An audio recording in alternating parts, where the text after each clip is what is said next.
episode 147, Trauma and Acupuncture. I'm your host, Dr. Justin Trosclair, and today we're Dr. Sarah Alemi's perspective. Join 2017 and 18 Podcast Awards nominated host and best-selling author on Amazon as we get a behind-the-curtain look at all types of doctor and guest specialties. Let's hear a doctor's perspective. Thanks for tuning in again. I can't believe it's been this many episodes. So wild. Happy Halloween. Don't eat too much candy. You know, I'm a doctor, a chiropractor for that matter. So be moderate with your candy consumption, especially for your kids. Ha ha ha. I think I know some friends that I think they take a lot of their kids' best candy and then just hide it for themselves. I think that's hilarious. Anyway, like the last 2 weeks I mentioned, probably take a little hiatus until 2020 with the big move coming up. So I want y'all to know my latest book will come out. The first book, which should be out in Thanksgiving, so late November, is not going to appeal to everyone, but it's something that I'm really good at, Chinese dinner. The book is going to be called Chinese Business Dinner Culture, Mistakes to Avoid and Critical Must-Dos to Gain Face, Impress Decision Makers, and Close More Deals. So this is going to be all about dinner etiquette for Chinese business people, in-laws, anyone that you're trying to impress and make a good, favorable impression. So if that title and that sentence or two sounds interesting to you, definitely want to pick up that book once it's released. Follow me on social media, sign up for an email, and you'll know when it comes out. And then at some point in 2020, I'm writing a relationship book for doctors. You know, I've always said on the show, a lot of doctors, they make a lot of money, or maybe they don't, maybe they're struggling. Either way, they get a divorce. And just being a doctor means, and a business owner means, you're going to have a higher rate of divorce. And that's horrible. You know, you're married to a person because you love them. You got kids probably. You don't want to just see them on the weekend. So what I'm doing is just taking all the advice that I've gotten through all the episodes, and I'm going to compile them into a book with like different headings and how to take vacation, activities that you can do, ways that you can improve the relationships with your significant others. And it's going to be geared for doctors with our own unique struggles, business ownership, like the stress of the patient's issues, taking good notes, possible litigation, all those different things that we have to deal with as doctors. So it's a book written just for us. So I do hope you will check that out. If you're wondering, man, where can I get these two books? He didn't give me a good link. Whether you go to adoctorsperspective.net or drjustintrosclair.com. That's DR. Again, on the same page, there's like a button that says My Clinic. So you'll definitely find links there. Social media will have links, of course. If you sign up for any of the specific doctor specialty series that I've done, you'll be on the email list. So just keep your eyes peeled and eventually you will see the two books once they're released. All right, that's enough about those two books. Thank you for tuning in. Dr. Sarah is an acupuncturist. She's been out for 2 or 3 years. So right in the grip of trying to figure it all out as far as practice ownership, marketing, and we'll go over a couple of those things. Balancing, a marriage with overworking and trying to be accommodating to your patient's schedule. Still be able to take vacations. I will discuss her work with the veterans, not directly with like the hospital, but with these retreats that they can go on to help with specific trauma. And we'll go over the details. Like, of course, people come in for low back pain and headaches and those things, and that's what acupuncture helps for, and allergies. But how does the trauma part, how does the emotional stuff play into current treatment? Like if you get rid of the emotional trauma, does the back pain go away? So we'll have a conversation about all that. We'll go into a little more about allergies and what can acupuncture do in that realm. So it's a jam-packed episode. It was a fun one. All the show notes can be found at adoctorsperspective.net/147. Let's go. # behind the curtain.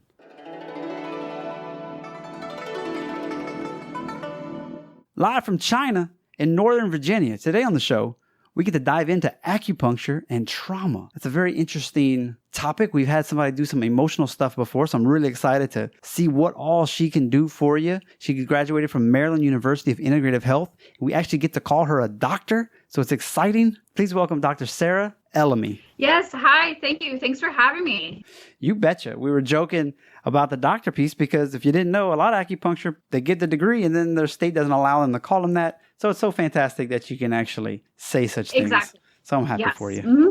Well, of all the things out there, acupuncture in America, herbs and Oriental medicine is definitely something that you're like, wait, let me double take on that one. So give us the background on how you chose that as your profession. So it was not my first choice. In fact, I didn't even know that being an acupuncturist could be a thing until I went to school for acupuncture. I originally moved to Northern Virginia to pursue public policy. I was working in politics for about a couple of years, getting my master's degree, when I realized I wasn't happy. I didn't quite know what it was I wasn't happy about. And then one day I went to a functional medicine doctor, and he's like, we could continue doing tests on you, but again, your body's not happy. You need to figure that out. I remember I went and had an acupuncture session, and I was like, you know what? This is something that I like. Why don't I just take a big old chance and do it? And, 7 years later, here I am. It's weird how things happen like that. It's kind of a little switch, Yeah. a little different. I didn't even know what chiropractic really was until maybe senior year in high school, and I was like, whatever. And then through college, you're like, well, this is starting to look a little bit more interesting. Maybe I could go that route. But then at that point, I didn't really know what acupuncture was until years, kind of years later. You're like, oh, that's a thing. Oh, that's in America. What stab you with needles? What's that for? Exactly. Yeah, I didn't understand that it was something until I was offered the service, and it's like, oh, okay. Yeah. So let's just dive right in. I think you have an interesting specialty, if you will. So guide us through, you're going to school, you're probably learning all kinds of different conditions that you can treat and everything. So how'd you fall into this and instead of something else and pursue it so hard? So you're right. Acupuncture, the way I learned it, is part of traditional Chinese medicine, which is its own holistic side of medicine, right? So it's not just a specialization. We're not just looking at the heart or the gut or the lungs or the emotions. We're looking at all of it and how they work together. One of the reasons why trauma and I guess you could say emotional upset were so important to me is because it's something I went through myself. And it's something that when I moved to Northern Virginia, I saw a lot around me, both in terms of stress and emotional abuse, but also there's a huge veteran and military personnel, I guess, community in my area. Oh. Mm-hmm. Okay. And so being able to help them is something that I thought was important, particularly because they don't always have the resources or the types of therapies that some of us may have access to. That's true.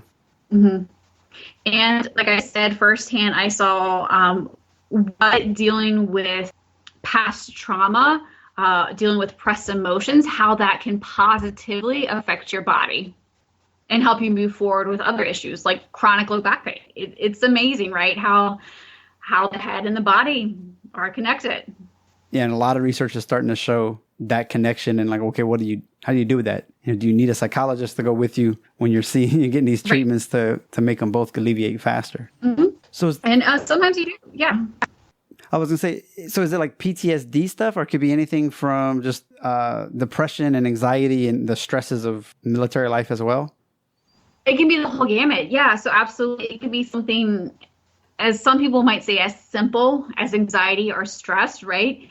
Just because we know that it does have repercussions long-term, right? Chronic repercussions. It can cause inflammation, and we know inflammation is the cause of a lot of long-term health problems, cardiovascular disease.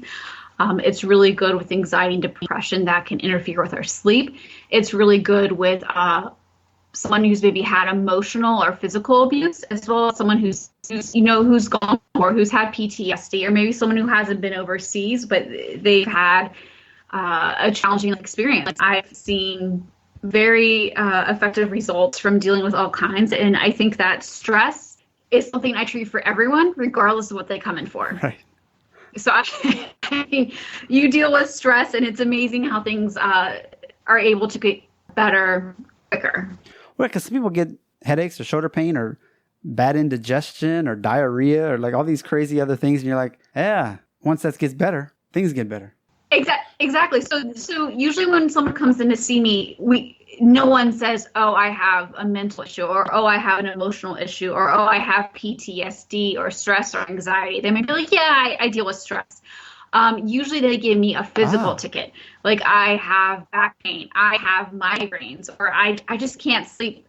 And it's like, okay, let's go into it. I'll ask about that condition, but then I'm going to ask about their lifestyle. I'm going to ask about their social history, their health history. And that's kind of when I see, okay, there's a lot of, stress going on. There seems to be a lot of anxiety, and maybe there's, a start to this anxiety, like a particular event. And it's like, okay, well, let's address that. Right. Interesting. That's cool that I didn't realize that people were just coming in for, quote, normal musculoskeletal type of issues. And then it's just sort of transitions because in reality, maybe I'm wrong, I see it all the time over here, but they're kind of more musculoskeletal. I don't get to see a lot of the full body acupuncture theory and stuff. Right. So I'm assuming you could probably needle the back and maybe into the glute or leg for back pain, but then you might come up to the shoulder or the top of the head or somewhere's on the hand to address some of these other issues. And the patient laying there may not even realize what you're doing. You're just like, just trust me, it's acupuncture. I'm taking care of you.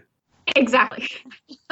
So I'm not going to lie to them. I'm going to tell them, like, okay, so we have this back pain, right? Let's say someone has chronic back pain, but their entire life they've suffered through abuse or they've just suffered through anxiety, right? They've never really dealt with it. So yeah, I want their symptoms to go away. I want their low back to feel better. And if I think that there could be a relationship or a causative factor from the anxiety, we want to treat that as well, right? That could potentially be the root cause. So you want to treat the symptom, but you also want to treat the root cause. So yes, I might do local needling, so say the back, and I might also do some distal needling. That's going to kind of help to affect the brain, right? The parasympathetic nervous system, and help to kind of reshift or reset it. Okay.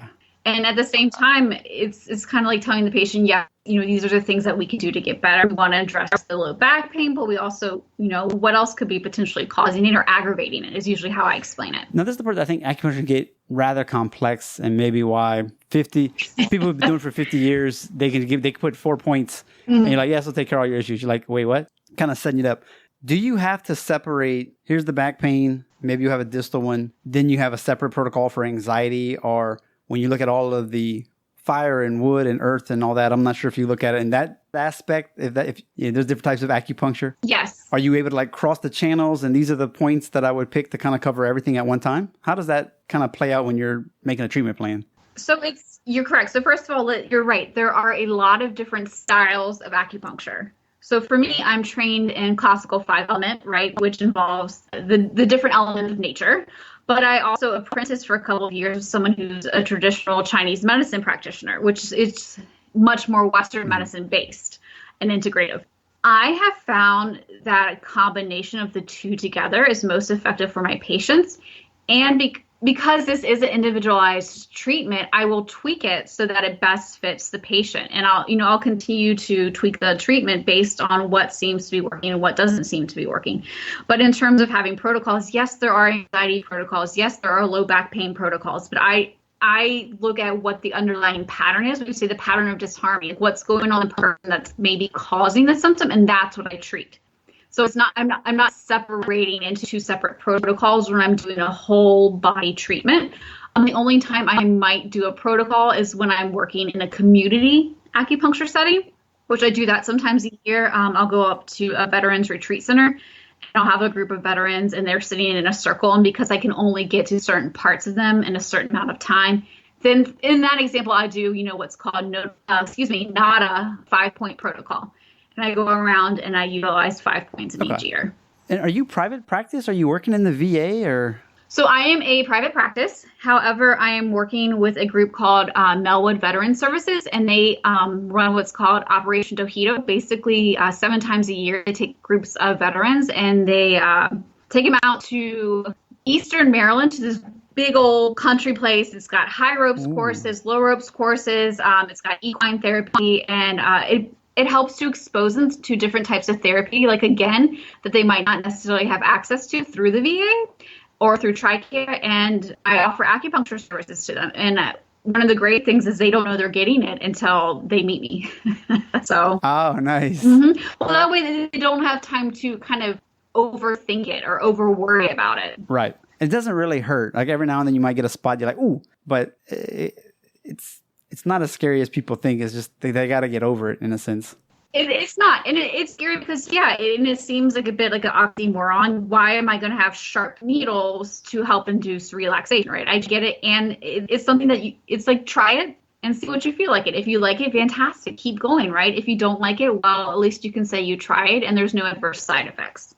And you're right, there are some points that are going to be more tender than others, not just in an anatomical structural sort of thing, right? And once they're in, there's, like I say, once they're in, there should be no stinging, zinging, burning, or that kind of thing. Or I did a bad job. In America, are you able, I've asked this before on past guests, but are you able to do like those really long 3-inch needles into the glute or even into the suboccipitals? So I can. And I do what I feel comfortable with and where I've had my training. So I will absolutely take a 3-inch needle to the glute or to the hip, right? Maybe even to like a hamstring or the quad, depending on what I'm trying to do. Usually with the longer needles, we're trying to get deeper, like we're trying to get to the nerve, right? Mm-hmm. Because someone who has sciatic pain. In terms of the back of the head, no, okay. I don't think it's necessary. I see some stuff here and I'm like, oh. Mm-hmm. We want to make sure we do something that we are skilled and trained in, but we also want to make sure that the patient is 110% comfortable with what we're doing. And like I said, from my experience, when we're working with the head, the neck, we really don't need to go very far at all. It just depends on the person as well. Like, no, how they're, like you said, how are you trained? And then exactly. You're more comfortable with it. And you're like, I've seen it work so many times. So whoosh, buckle up. Yeah. Absolutely. And everyone's body's different. I mean, if someone's older or someone's skinnier, obviously I'm not going to use a 3-inch needle. So people know you're usually going not even as deep as a pinky nail. It's less than that, way less than that. Yeah, most of the needles I use are 1/2-inch needles. They're fine, filiform, stainless steel, and maybe I'll go about halfway. So 1/4 of an inch. Exactly. Mm-hmm. I was going to switch gears just a little bit on you here. The misconceptions about kind of what you do, especially when we're talking about like the trauma part. Do you get a lot of scuffing? Yes, sir. Mm-hmm. This isn't going to work. I do. So, and that's okay. I don't take it personally. Like I said, I turn to acupuncture sort of as the last resort for myself. And I think about 90% of the patients who come to see me as a last resort before surgery. So the fact that acupuncture is still not that widely accepted, that's okay. However, I do notice when I go to certain populations or certain communities, there may be more or less openness. For example, when I go do the veterans retreats, sometimes they'll kind of laugh a little bit. They're not quite sure. They're like, it seems a little hoodoo, a little voodoo. And the only thing I ask is like, you know what? I'm not asking you to believe in it. I'm just simply asking you to try it out. Yeah, because when you stand up and your back's not hurting as much, you can be like, whoa, what was this? And I don't care if they believe that it was the acupuncture that helped, that, there was just simply a coincidence that maybe their pain went away. I say, I don't care if you believe in the acupuncture or not, but I care that you feel better. And I want you to do whatever it is that's going to make you feel better. In your training, sorry, I think we have a little bit of a delay, so I'm cutting you off more than I would normally. I'm sorry. That's all right. In your training, did you learn anything about the herbs? And do you integrate that in your practice? Yes, I do. I will say that a lot of, I don't want to say a lot. So majority of my patients are a little hesitant to do herbs just because in the United States, they're not FDA regulated. They taste bad. Some patients, yeah. So exactly, some patients, I know. And some patients are concerned with the source. Where did I get them? What are they going to do? Are they going to, have an effect with the prescription medications that they're already taking? But what I do is I say, this is what my treatment strategy is. This is our goal that we're working on together. Here are some things that I think could help. So we usually start with dietary therapy in addition to the needles. And then if that continues to work and they want to do more, or maybe it's not working and they want to do more, then I'm like, herbal formulas can help. And what I like about herbal formulas is it's not just one herb, which has the, that if it's just one herb, then you have the possibility of there being adverse reactions. But if it's multiple herbs at such small dosages, then it's less likely that there will be a negative side effect, and it's more likely that there will be a positive effect. And I did when people try, they're like, oh, okay, I get it. It's like taking maybe a vitamin or a supplement. I definitely do not try to give them herbal tea just because that can be a tedious process. As much as that would be fantastic because that is the most concentrated form, probably the most effective. I want to simplify the process and the treatments as much as possible. And, we're used to, it's 200 milligrams, it's 150 milligrams. We know it's standardized. Mm-hmm. I was sick the other day. I mean, real sick. I don't know what happened. I mean, the chills, the fever. Oh, so I was like, my wife was like, oh, man, I need, I don't know, something. It's not going good. She's like, let's get you some medicine. I was like, okay. And they come out the medicine store. And I'm like, what's this? She goes, it's herbs. And so it was just like a little packet.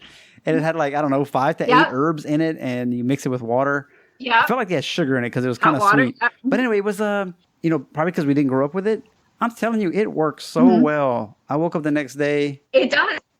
I didn't feel better, but I was like 60 to 70% better. And I just kept taking them a couple times a day. Anyway, it was just these little packets. And to them, that's just what they would use before antibiotics. And because all these herbs have antibacterial, antiviral, antifungal properties or whatever to knock it out naturally, I guess. Exactly. So in Chinese medicine, I'm going to be like, okay, so this is going to help purge, or this is going to help to expel the pathogens. And in Western medicine, exactly, it's nature's antibiotic, it's antimicrobial, it's really great. I am pretty much a walking Chinese medicine pharmacy. I always have different formulas in my car, in my purse. So at the first sign of like a sore throat, or maybe I can feel a little bit of allergy symptoms coming on, I just take some of the herbs. I'll take it for a few days and I'm good to go. How's the allergies in Virginia? I know where I'm at in the South, usually it is so bad that people are taking these injections once a week and all of this stuff for years to try to help it out. And I'm like, man, it seems like there should be another option as well.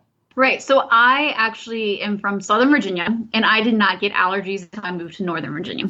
And I tried allergy injections for 2 years to no avail. And then I had sinus surgery where they opened up my sinus cavity. Come on. Still getting sinus infections. Things are still getting trapped. So that, again, with insomnia, I think allergies were one of the things that I originally went to acupuncture for. And right now, kind of keep it at bay. I'll take a herbal formula every now and then, but I don't have to take it every day. And only when it's really bad congestion, which is maybe once a year, will I do a little bit of acupuncture myself. Man, that's some bad stuff. But yeah. Anytime I get some kind of allergy thing, I'm like, I'm dying. And I'm like, is this what people go through every day? I know. And it's what's funny is that I have tons of patients who come in sniffling or kind of clearing their throat, right?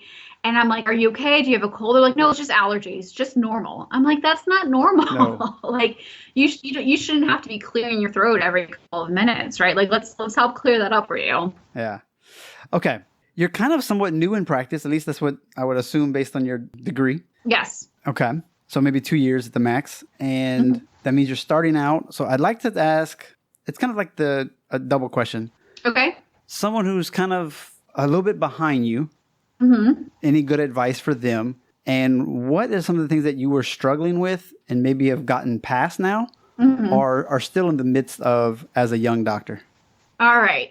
So let me think how. And this could be business. Yeah. Okay. So what I was fortunate enough to do was I was fortunate enough to have an apprenticeship with 2 different colleagues while I was going through the master's and doctorate program. I would highly recommend that anyone in school seek out another practitioner who's been in practice for at least 10 years and is successful. So you learn both what they do in terms of the medicine, but also how they run their practice. Because I think one thing that my school didn't have at the time was we really didn't have practice management. Nobody does. No, they're like, okay, here, write a business plan and then never look at it again, right? How do we market as acupuncturists, right? We're not selling products online. We're a brick and mortar business. We have to be here. And I think the fact that I was able to see how other successful practitioners practice and ran their business, and some things they did well and some things they did not so well, I've been able to be further along in my own clinic than I would have thought. Does being a female help or hurt being an acupuncture? I think it helps. Just that's a weird question, but you know what I mean. Like sometimes it's like, hey, it's a weird question, and I don't want to say anything that's going to be, offensive or anything that's going to ruffle some feathers. And I think that when people come to see an acupuncturist, a lot of times, originally a large percentage of my clients were older females. And so I think having a female practitioner who understands what they're going through they found comfort in it, right? And I think a big part of acupuncture is not just the needles and how I put them, but also it's my demeanor, my bedside manner, my ability to empathize. And I think they feel comfortable around me, particularly if I'm needling certain areas, right? Like the abdomen. Think about fertility patients or think about PTSD patients, right? They want someone that they feel safe and comfortable around. And then again, I know some people, they look at me and they're like, I have this big pain. Can you handle it? I'm like, yes. Because I also do, tweena orthopedic massage. And it's like, I can get in there. Trust me. Yes, I'm a woman. And it's no different. So I've had a women's series. I've had another series where it was almost like 6 out of the 7 guests were all female doctors of some sort, and so it just kind of depends on it's just I'm hoping to get a guest. I think their group is called Chicks with MDs. So it's just kind of like there's a whole group of people where women sticking together, saying, hey, you could do this, you can do this. You're not going to have the patriarchy holding you down as much in this field. Maybe go check it out. For younger listeners or whatever. Right. Well, I also think where I'm practicing that it's not a hindrance at all.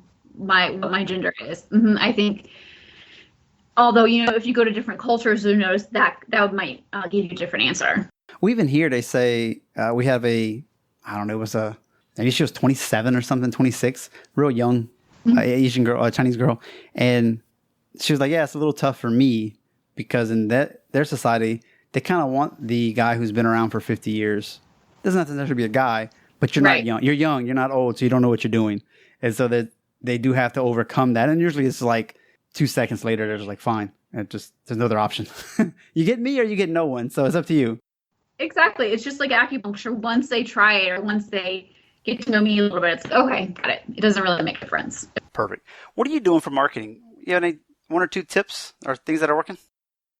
So, yeah. So I think marketing and advertising has probably been my biggest learning curve. Again, because we really didn't have a lot to go on. And I know a lot of professionals in my area, they don't do a lot of marketing or advertising. It's really just word of mouth. And so that's something I started playing with. And I will say that print advertising can be a loss of money. Yeah, man. It's not, I've tried Facebook advertising. That hasn't really worked. It's really about being findable on Google, because most people, when they do acupuncture for the first time, they're going to do acupuncture near me, right? And so you want to be one of the first practitioners that pops up. And so that means having a good website. You want to make sure you have all of your search words in there, and then also make sure you want to have reviews. You need to get reviews. And I would recommend people doing Google reviews and not Yelp reviews, because we are a healthcare practice, right? We're not a restaurant. We're not a beauty salon. And also with Yelp, you can really get all kinds of answers on there. And you can get blocked.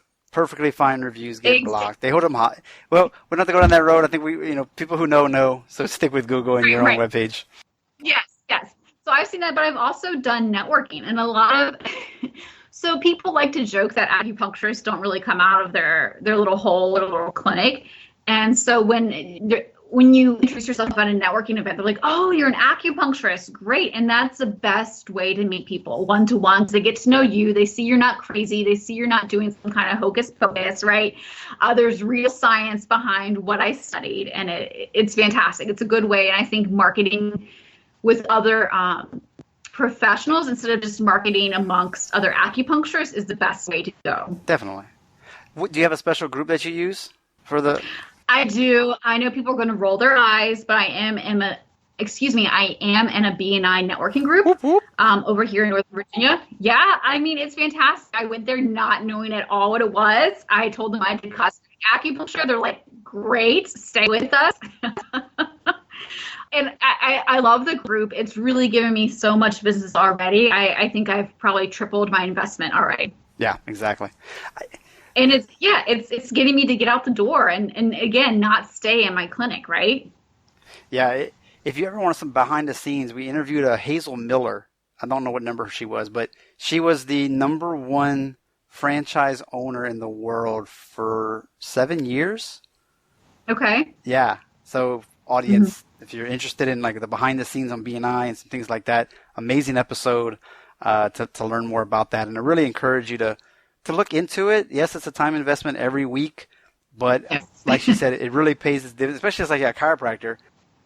Mm-hmm. You get one car accident that they refer, and all of a sudden you're making, how it goes with car accidents. You just get paid your full price typically, and you get your money back real quickly. Exactly. So, and the longer you are around, the more others know you, and the more they get to trust you. And that's what they said. If you can build that trust, and they start to come, and they're more likely to refer others. And then we go back again to word of mouth, right? And that's really how it works. Someone doesn't want, particularly someone who's maybe afraid of needles or afraid of acupuncture being like a placebo. If they know someone who's had it and has had a success with it, and they trust them as a professional, they're more likely to go through and try acupuncture. I'll tell you, when I would go and get new members or just start a new group or something like that, whatever it is, you join a group, I always offer them, look, come in, experience an exam, experience an adjustment. Mm-hmm. You don't have to pay anything. I just want you to know exactly what you're getting with me. Right. Not the guy you saw last year or never been to one or the crook down the street. You need to know me, what I do. So when you refer, you be like, okay, there's no hocus pocus. There's no questions. I know what you're going to get. I like this guy, gal. Go. To me, it made sense. Exactly. I completely concur. I tell all the members, I was like, don't give me, a cold referral, so to speak, unless you've come to see me first. Even if you don't have a ticket, just so you know what my process is, how I work, how I am in my office, and, what I do, the different tools I have. Yeah. Makes such a difference. It does. Again, just as you know, every practitioner is different, so. Yep. I worked with a guy who was part shaman or something. Okay. So that was definitely a different experience. Yeah. This is in America. So that was definitely a different experience than I would have expected to see in his room. That's okay. I get asked if I practice Reiki a lot. So I think a lot of people who've had acupuncture before, maybe in another state, I don't want to name a state, some of those practitioners do more energetic work, which I think is fantastic, and that's not what I do. Yeah, so exactly. Clarification. Exactly. All right, we're going to switch gears completely. That way I can respect your time and everything like that. Okay. All right. You're your own boss. Yes. Vacation is difficult to take. You're kind of in that first 2 to 3 year situation where you just got to stick it out. But yes. Are you able to take vacation? Are you able to at least find a way to recharge? Okay, so this is interesting timing because I have decided that I am going to take a full week off at the end of October. I am scared that my business is going to suffer, and I know that, I'm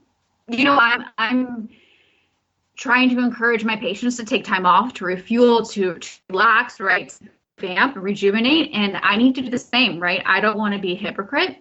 I don't want to be a burnt out practitioner. And so what's a week, right? I, make sure that I'm available before and after. And yes, I'm not going to make money if I'm not in my office. Again, like I said, I'm the only practitioner. I don't sell products online. It just means I need to work hard when I'm here. Probably too late now, but are you doing like a Wednesday through a Tuesday?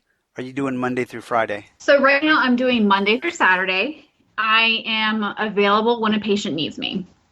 So I'm sorry, I meant the vacation. Sorry. I'm going to take that Saturday off to do a BNI networking event, actually.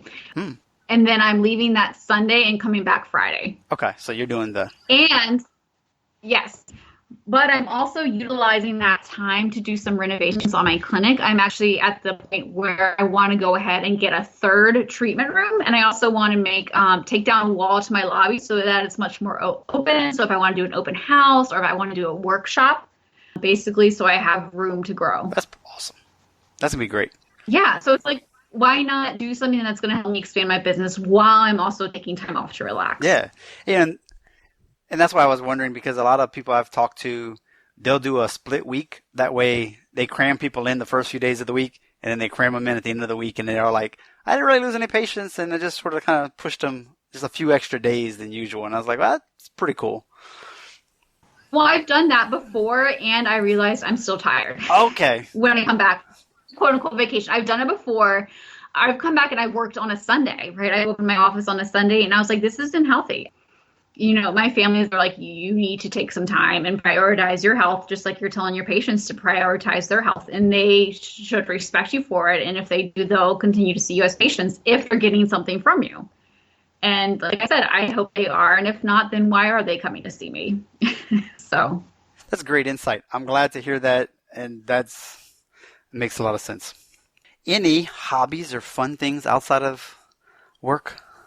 So I do like to travel, which is, again, kind of a bit of a quandary since, right, you're your own boss. I think that's probably the one downside.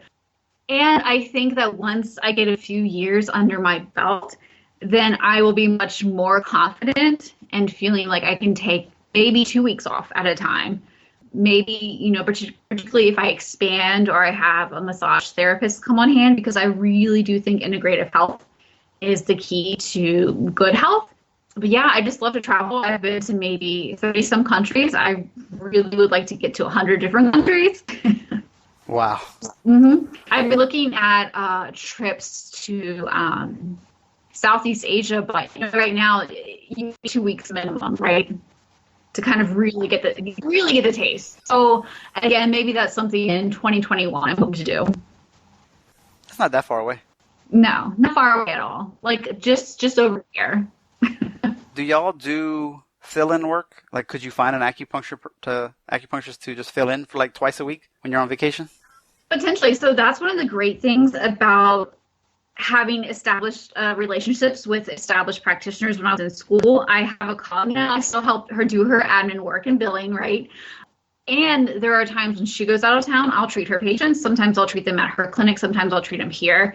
I get a certain percentage. I know if I were to ever go away or if I were to be out sick, that she would be able to see some of my patients as well.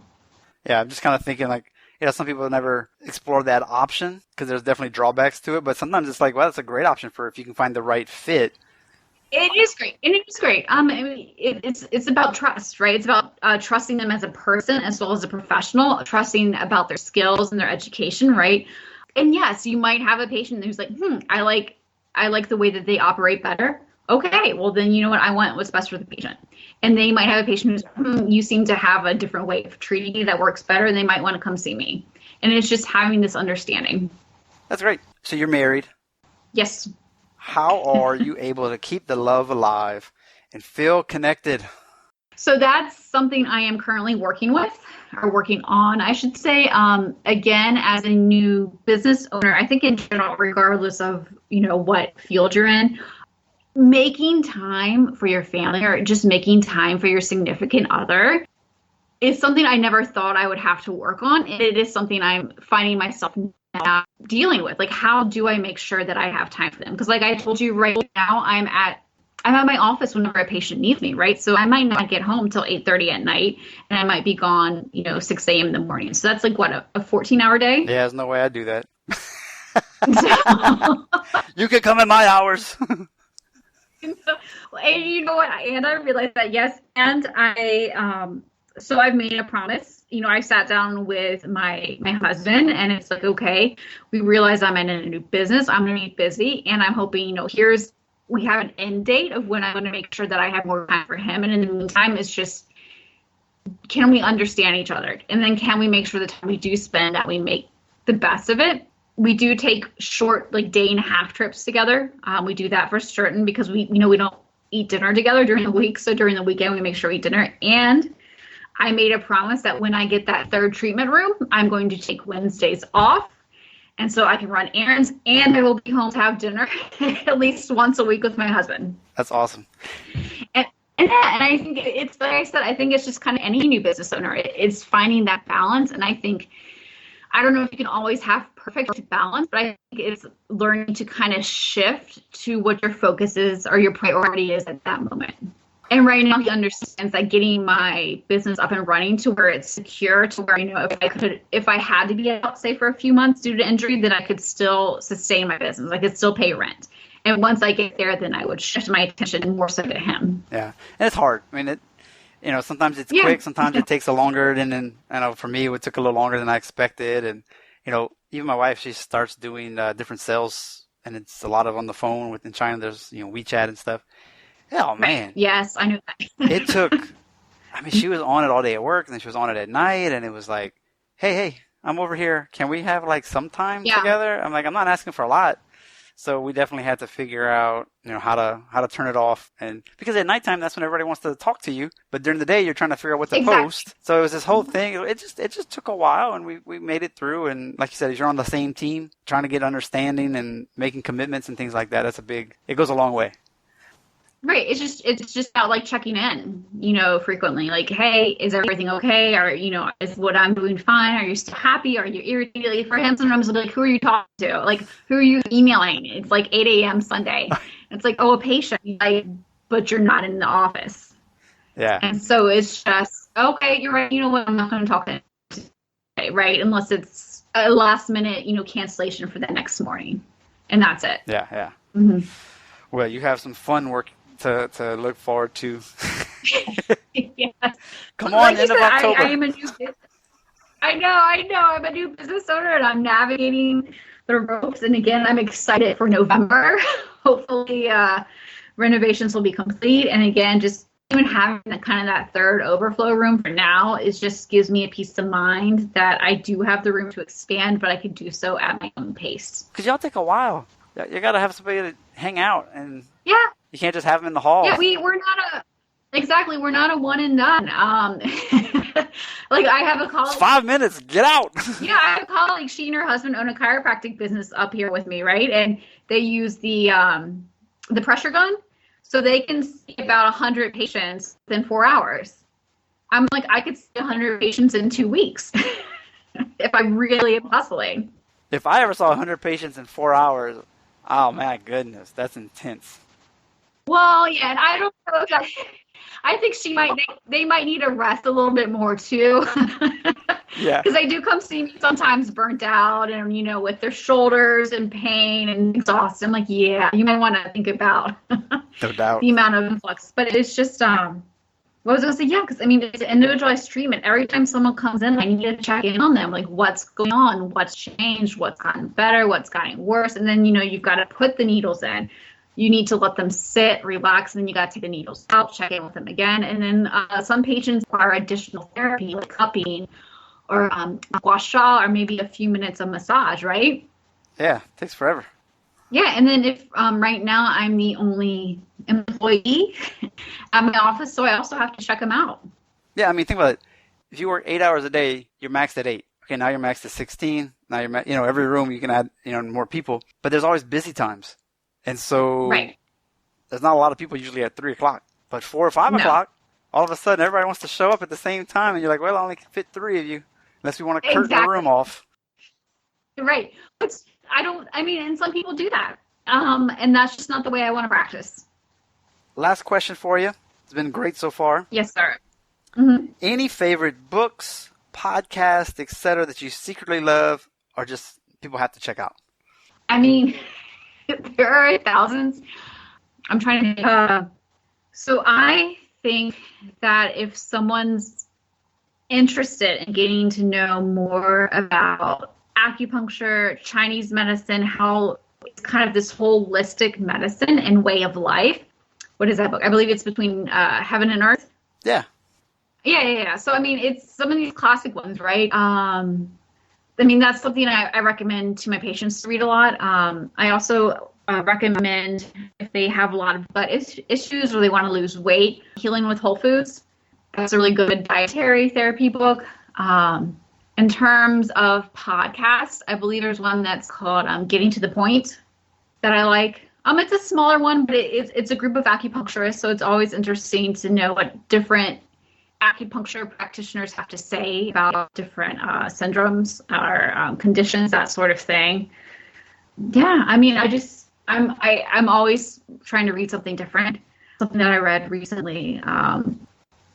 Yeah, and I wouldn't just recommend stopping at just acupuncture books, right? I like to expand it.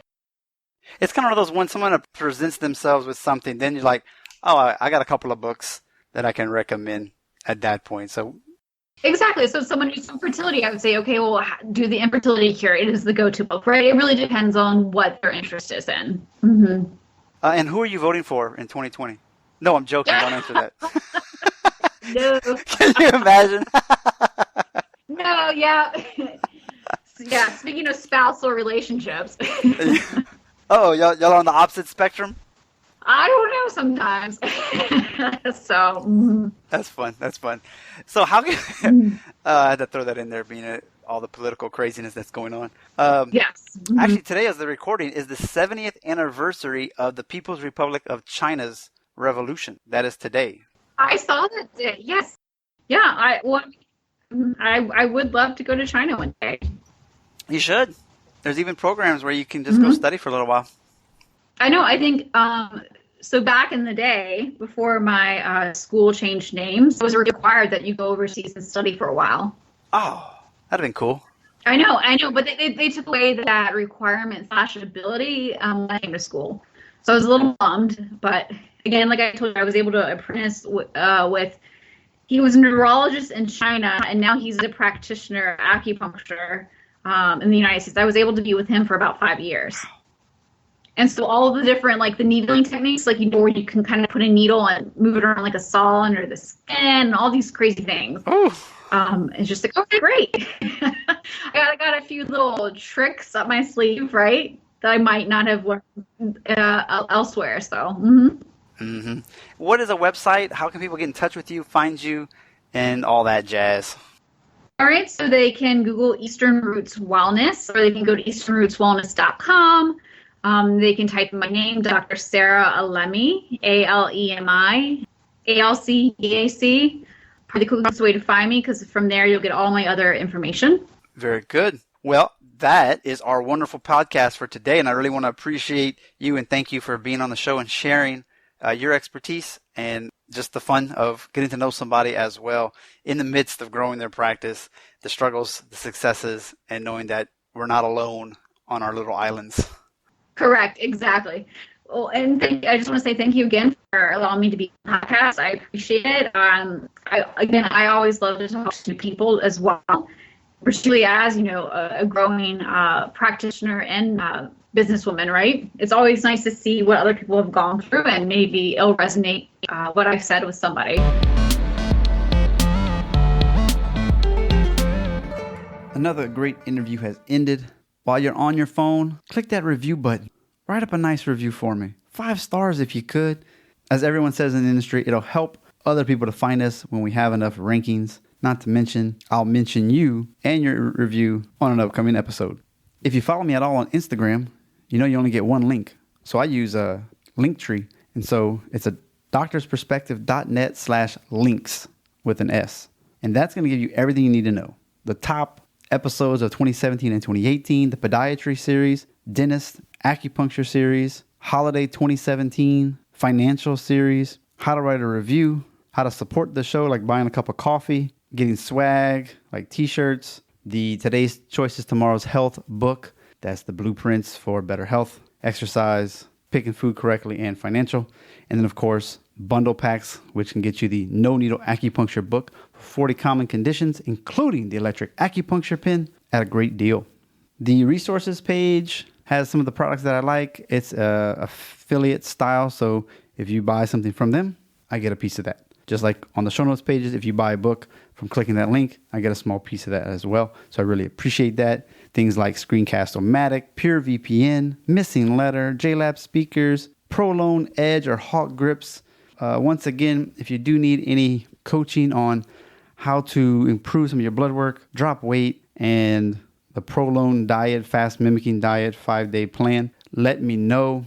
As well as if you just need some coaching, whether it's health, whether it's marketing, whether you need some practice growth, etc. Reach out. Facebook, Justin Trosclair, MCC. Of course, out of doctorsperspective.net on the top right, you got all the social media icons that you can imagine. Click your favorite and reach out. Thank you so much for tuning in. Please tell a friend, pass it along. You can go to .net/listen. It's just that easy. It'll open up right in your app. And don't forget, I appreciate you. Listen, critically think, and integrate. See you on the mini-sodes on Thursdays and Saturdays. Hope you're enjoying those. I'm definitely having fun summarizing these podcasts in less than 10 minutes for you. You get the nuggets without having to waste your time. Have a great week.